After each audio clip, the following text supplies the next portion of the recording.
Sir अभी धुआं काफी आ रहा है और बीच में आग पकड़ रहा है अंदर से इसमें सर कोई ओपनिंग नहीं रहेगी। ये इलेक्ट्रिक बैटरी। भोपाल से नई दिल्ली जाने वाली वंदे भारत ट्रेन के एक डिब्बे के बैटरी बॉक्स में आग लग गई।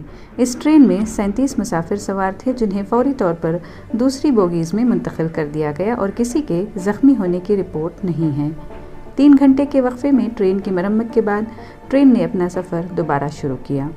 रानी कमलापति हज़रत निज़ामुद्दीन वंदे भारत एक्सप्रेस ट्रेन के एक डिब्बे के बैटरी बॉक्स में उस वक्त आग लगी जब ये कुल्हड़ स्टेशन से गुजर रही थी।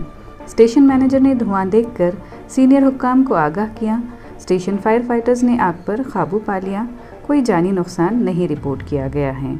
आज सुबह 20-171 वंदे भारत एक्सप्रेस जो कि रानी कमलापति स्टेशन से हज़रत निज़ामुद्दीन को जाती है, इसमें बैटरी बॉक्स में फायर और स्मोक की सूचना मिली।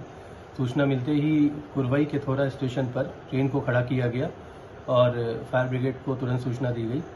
7:58 बजे फायर ब्रिगेड द्वारा आग बुझा दी गई।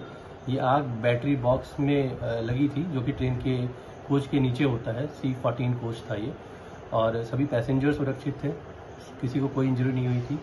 आग बुझाने के बाद अभी बैटरी बॉक्स को आइसोलेट किया जा रहा है और उसके बाद ट्रेन को जल्दी ही गंतव्य के लिए रवाना कर दिया जाएगा। अरे अंदर से आगे जाते जाओ।